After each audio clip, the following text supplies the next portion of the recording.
Voilà, bonjour Thomas et bienvenue sur Radio Maria France. Bonjour, merci de me donner la parole. Voilà, Thomas, une actualité assez dense, hein. Aujourd'hui, je crois que vous allez commencer par parler de liberté religieuse. Oui, effectivement, comme tous les 2 ans, notre association, l'Aide à l'Église en détresse, publie un rapport consacré à l'état de la liberté religieuse dans le monde. Et évidemment, je vais pas rentrer dans le détail parce que c'est un rapport qui analyse pays par pays quelle est la situation, mais les grands axes qui ont été révélés par ce rapport sont au nombre de 3, hein, pour simplifier. On note une expansion du terrorisme islamiste. Bon, ça, je pense que ça surprendra pas vos éditeurs qui sont habitués de cette chronique, parce que c'est quelque chose qu'on dénonce régulièrement, puis c'est un phénomène qui est assez visible, malheureusement. Tout particulièrement dans la région du Sahel, qui est probablement la région la plus touchée, en particulier au Burkina Faso, au Niger. Le Niger est le gros point d'attention depuis ces derniers mois, dans ce qu'on appelle la région des 3 frontières en particulier. Il y a une augmentation du terrorisme islamiste. Et il y a une tendance à des groupes transnationaux qui souhaitent l'instauration carrément d'un califat et qui n'ont aucune considération pour les équilibres traditionnels qui pouvaient exister entre les différentes religions de ces régions, donc les religions principalement traditionnelles, chrétiennes et musulmanes, bien entendu. Donc ça, c'est le premier point. Deuxième point, la pandémie de Covid-19 a été utilisée par certains gouvernements pour mettre plus de pression sur les minorités religieuses. Ça a été vrai en particulier en Inde. Sous prétexte de cette pandémie, d'énormes restrictions ont été mises sur les célébrations chrétiennes en particulier. Et alors là, c'est pas le fait des États, mais c'est plus un sentiment diffus au sein des populations. Il est arrivé que les minorités religieuses, chrétiennes, mais pas seulement, ça pouvait être chez les religions traditionnelles, donc que ces minorités religieuses soient accusées de répandre la Covid-19. Donc ça, malheureusement, comme ça s'est vu dans le passé, quand il y a un fléau, on cherche des responsables, et c'est souvent sur la tête des minorités religieuses que ça tombe. Donc ça, c'est un phénomène qu'on a analysé aussi dans certains pays et qui est évidemment très inquiétant et qui nous fait d'autant plus espérer la fin de ces pandémies. Enfin, le dernier phénomène qui est là aussi une tendance large qu'on a pu voir dans les rapports précédents, ça concerne le suprémacisme ethno-religieux qui peut prendre plusieurs formes. On l'a vu au Myanmar en particulier, ou en Birmanie, c'est le même pays, hein, où on a vu l'idée que la Birmanie ou le Myanmar est un pays à majorité bouddhiste et que les autres communautés minoritaires sont au mieux des invités, au pire des gens qu'on n'a pas très envie d'avoir sur le territoire, et par conséquent on les discrimine par tous les moyens pour leur signifier qu'ils sont au mieux des citoyens de seconde zone, et au pire qu'on veuille les expulser carrément du pays. Ça a été visible. C'est visible aussi en Érythrée d'une certaine façon, où là pour le coup c'est une forme de christianisme qui est proposée par l'État, et toutes les autres sont bannis. C'est évidemment aussi le cas dans des pays musulmans, en particulier le Pakistan, dont on parle très régulièrement à cette antenne. Donc à la lecture de ce rapport, euh, évidemment, c'est pas des très bonnes nouvelles que j'ai à proposer à vos auditeurs. On ne voit pas d'évolution positive à l'égard des minorités religieuses. On pourrait espérer qu'avec l'accès général à l'information, il y ait des points de vue plus posés, plus pondérés sur les autres religions, mais malheureusement, les religions minoritaires dans beaucoup de pays souffrent d'une très grande pression, et c'est le cas évidemment des chrétiens dans le monde qui sont très nombreux, qui représentent de grandes minorités, et qui voient la pression s'accroître sur eux de toutes les façons imaginables.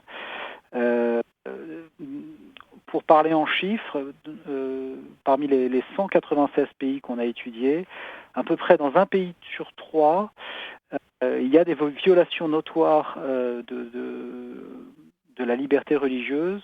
Dans la précédente édition, c'était 1 sur 5. Donc ça, c'est quelque chose qui s'élargit, qui tend à toucher plus de pays. Donc évidemment, cela porte notre attention au maximum et cela confirme qu'on a encore beaucoup de travail à accomplir pour prévenir, pour prévenir ces situations, pour avertir de ce qui se passe. Parce que je ne pense pas que les grands médias aient conscience de ça, aient conscience qu'il y a non seulement les discriminations contre les minorités religieuses, et en particulier la minorité chrétienne, existent, mais surtout qu'elles soient en expansion du fait de groupes extrémistes et du fait aussi de la politique de certains États qui sont tout à fait discriminatoires à l'égard de ces minorités. Oui, Thomas, donc finalement, là, on peut dire que la situation s'est en quelque sorte aggravée et peut-être que les grands médias, c'est peut-être pas un sujet qui intéresse nos grands médias d'ailleurs. Bah, malheureusement, Ouais. je n'ai pas de point d'explication à donner pour ça, mais malheureusement, effectivement, c'est en dehors d'associations comme la nôtre ou de l'association Portes Ouvertes, on voit assez peu ces sujets remonter dans les grands médias. Oui. Voilà, ça Mhm. c'est pour le premier point. Alors, je en commençant de l'expansion des groupes extrémistes islamistes, en particulier au Sahel, et ça existe aussi dans d'autres pays. Et là, c'est pour ça que je vais vous parler de la République démocratique du Congo, Alors si vous permettez. juste Thomas, juste avant d'aborder le sujet sur le Congo, est-ce que ce rapport, il est accessible en ligne? Oui, tout à fait. Alors, on peut le trouver en ligne en tapant rapport sur la liberté religieuse. Vous allez y avoir accès, en plus de langues d'ailleurs, il y a le français, mais il y a aussi l'anglais, l'espagnol, enfin je ne sais même plus combien de langues ça a été traduit. Et vous pouvez accéder aux grandes conclusions du rapport, mais aussi il y a une carte avec tous les pays du monde, et vous pouvez cliquer sur chaque pays, même les plus inattendus d'ailleurs, et nos constatations. Donc évidemment en Islande par exemple, il n'y a pas tellement de problèmes de discrimination à l'égard des minorités religieuses, mais dans des pays assez inattendus, je pense par exemple aux Maldives, auxquelles on ne pense pas, mais où en fait la situation est très grave pour les minorités religieuses, on peut aller examiner point par point ce que dit la constitution du pays et puis ce qui arrive effectivement. Il y a souvent un grand écart entre ce que propose la constitution, qui promet très souvent la liberté religieuse et puis la liberté d'opinion, et puis les faits. Les faits sont souvent malheureusement assez différents. Voilà. D'accord. Merci. Mais, justement, et on le trouve aussi sur le site de l'AED Oui, en lien, tout à fait. en Alors, lien le avec le site de lien. l'AED France, parce que là, je vous parle de l'AED France, moi je suis l'antenne française. Après, à partir du site de l'AED France, vous pouvez accéder au rapport sur la liberté religieuse. Sinon, en tapant dans un moteur de recherche rapport sur la liberté Tout religieuse, simplement. aide à l'Église en détresse, vous pouvez tomber dessus tout de suite. D'accord. C'est peut-être la façon la plus simple de procéder d'ailleurs. Alors Thomas, vous vouliez nous parler aussi donc du Congo et notamment d'une interview? Oui, oui, alors on a été en relation, on a interviewé Monseigneur Sikuli Paluku Melkisedek, qui est l'évêque du diocèse de Butembo-Beni. Ce diocèse est à l'est de la République démocratique du Congo, donc qui est frontalière avec à la fois le Rwanda et l'Ouganda. Il est très frontal dans cette interview pour accuser non seulement les groupes qui sèment le désordre dans son diocèse, et puis quand je désordre, c'est un euphémisme parce que il y a une situation qui confine à la guerre civile. Et donc il critique ces groupes d'une part, mais il critique aussi le gouvernement, son propre gouvernement congolais, qui à ses yeux est complètement impuissant face à la situation qui est en train de se développer. Le point de départ de l'interview, si l'AED avait fait appel à lui et avait voulu l'interroger, c'est parce qu'il y a en ce moment des manifestations assez violentes qui ont lieu au Congo, notamment justement dans la région en question, dans l'est du pays. Et au début du mois d'avril, il y avait une manifestation qui avait occasionné la mort de 11 personnes.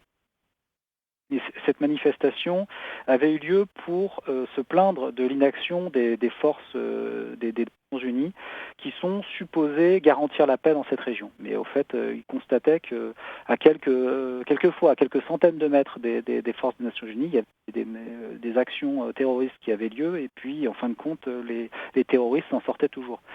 Donc évidemment, les Congolais sont très furieux de cette situation et manifestent bruyamment. Lui, dans l'interview, explique qu'évidemment, il rejette toute forme de violence dans ces manifestations. On ne doit pas avoir recours à la violence, mais il comprend tout à fait l'agacement, l'épuisement même de la population congolaise qui est confrontée à cette situation. Parce qu'ils ne savent plus à quel fin se vouer. Ils sont dans un territoire qui est supposé faire partie de la République démocratique du Congo, mais où l'armée ne fournit pas son travail de défense des populations, où ils sont kidnappés massivement. Il y a eu près de 6000 morts depuis 2013 dans cette région à cause des conflits. Il y a eu 7500 personnes kidnappées et 3 millions de déplacés en tout. Alors c'est un chiffre énorme, 3 millions de déplacés. Ça explique, parce qu'évidemment il y a ces conflits qui font fuir les personnes qui ont peur. Aussi, comme dans tous ces pays africains, à partir du moment où il y a un conflit quelque part, toutes les personnes qui ont assez peu pour vivre ne peuvent plus vivre du tout. Parce que s'il y a un conflit quelque part, les routes commencent à être coupées, le prix des denrées alimentaires remonte et ceux qui vivent au jour le jour avec assez peu d'argent ne peuvent tout simplement plus vivre du tout. Même s'ils ont un petit travail, ça suffit plus. Et donc ils sont obligés de prendre leur valise et de partir pour plus loin. Donc c'est une véritable catastrophe. À ses yeux, il s'agit non seulement d'une action terroriste classique, mais il y a carrément une volonté de plusieurs groupes extrémistes de redessiner la carte de l'Est du pays et d'en faire un pays islamique, d'en faire un pays régi par la charia, où les chrétiens et les minorités des religions traditionnelles ne sont plus la bienvenue. Il répond, d'ailleurs, il parle assez cash, parce qu'il dit, quand tu lui poses la question de la responsabilité du gouvernement, alors il laisse le doute, c'est-à-dire que soit c'est une question de faiblesse du gouvernement, soit c'est une complicité carrément. Exactement. C'est très frontal, mais comme il dit lui-même, on a une grande force, nous, l'Église catholique du Congo, c'est que nous avons grandement participé à la formation de ce pays. C'est nous qui avons la moitié des églises, la moitié des écoles, la moitié des hôpitaux, pardon, les églises bien sûr, mais la moitié des écoles, la moitié des hôpitaux. Donc on a un rôle de premier plan qui fait que le gouvernement ne peut pas s'en prendre à nous. Quand il y a quelque chose qui ne va pas, on peut le dire. Et lui, il s'en prive pas. Il est tout à fait frontal et direct dans son interview que je vous invite à retrouver sur le site de l'aide à l'Église en détresse. Il dénonce en particulier le pillage des ressources de République démocratique du Congo. C'est connu que ce pays est une mine extraordinaire en toutes sortes de matériaux, y compris en terre rare, en coltan tout particulièrement. Et il explique que le coltan qui vient de sa région est raffiné au Rwanda, alors que le Rwanda ne possède aucune mine de coltan sur ses propres terres. C'est vraiment pas difficile pour n'importe quel gouvernement, n'importe quel organisme de tracer ce coltan, de savoir qu'il est extrait en toute illégalité de République démocratique du Congo, sans que ça rapporte rien à la population locale, au contraire, ça leur rapporte que des ennuis, et c'est d'autres qui en profitent. Donc des hommes d'affaires rwandais probablement assez véreux qui profitent de cette manne, et des groupes locaux qui le vendent exactement comme Daesh en son temps vendait le pétrole des territoires. Oui, alors justement Thomas, il y a une connexion dont on parle très très peu dans les médias, qu'on voit se reproduire dans différents territoires du monde, c'est-à-dire que cette connexion entre, on va dire, une espèce d'État islamique qui s'installe et des richesses. Il ne s'installe pas n'importe où, on va dire en quelque sorte. Oui, c'est ça. Alors que ce soit État islamique d'ailleurs, ou des États, ou des groupes terroristes. Ou des groupes terroristes. Qui ont intérêt à ce que le chaos s'installe. À partir du moment où ils arrivent à installer une situation de chaos, les gouvernements qui sont censés gérer ces ressources ne peuvent plus le faire, et donc c'est eux qui mettent la main dessus, qui peuvent rançonner les populations, qui peuvent profiter des ressources naturelles. Ce que dit l'évêque, c'est que soit l'État congolais est incapable de lutter contre ces groupes, et c'est très grave, parce qu'il est censé quand même le faire, et il a normalement les moyens de le faire, soit il est carrément complice, c'est encore pire, à ce moment-là, ça veut dire qu'il y a une corruption jusqu'au sommet de l'État congolais. Il ne l'exclut pas, en tout cas, dans son interview, sans pouvoir le dire, parce qu'il n'a probablement pas la démonstration. En tout cas, ce qui est certain, c'est que c'est une des deux possibilités, il n'en voit pas d'autres, et j'en vois pas d'autres non plus, à vrai dire. Alors Thomas, vous vouliez aussi nous parler quelques mots sur l'Indonésie ? Oui, alors on vient de recevoir le message très inquiet d'un youtubeur chrétien qui s'appelle Joseph Paul Zhang et qui est menacé d'extradition. Il vit en exil. Il fait des vidéos YouTube contre l'extrémisme islamiste dans son pays.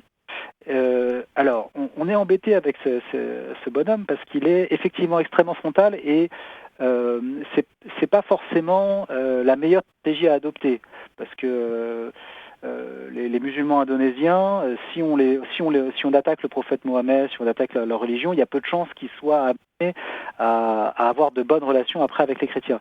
Ceci dit, ce qu'il dit pour sa défense, c'est que en face, il y a aussi des prédicateurs musulmans qui sont très tôt sur YouTube d'une part, et d'autre part, il est censé appartenir à un pays où la liberté d'expression existe.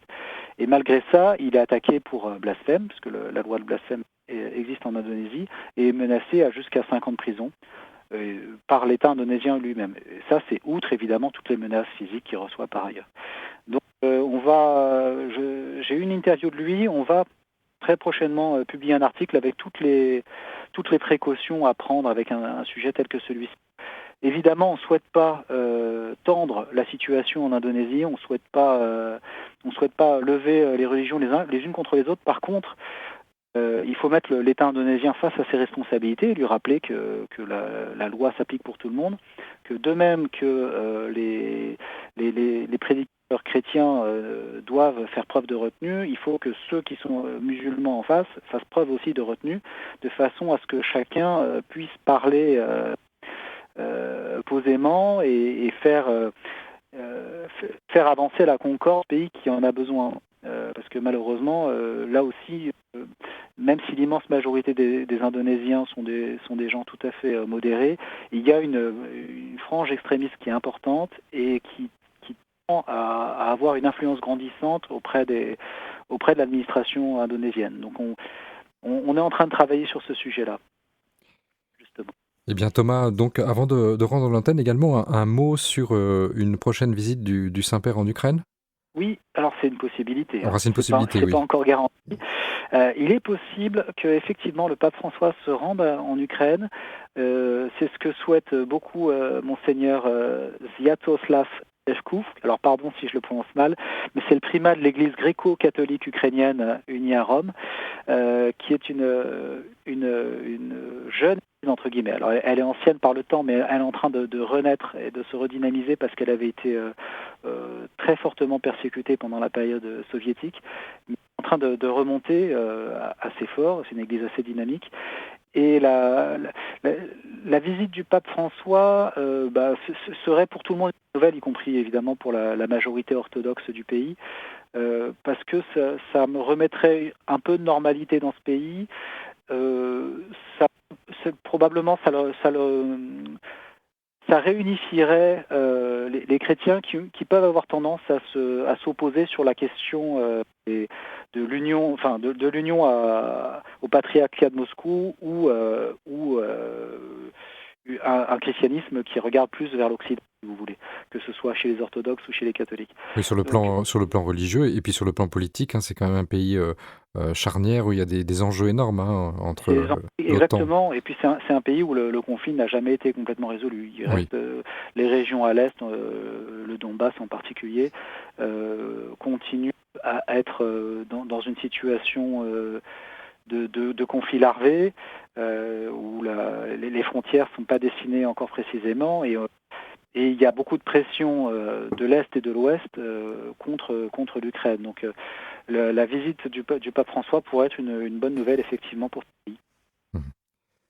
Eh bien, en tout cas, Thomas, merci beaucoup à nouveau pour ce partage et ces actualités avec l'AED. Je vous en prie, merci beaucoup de nous donner la parole.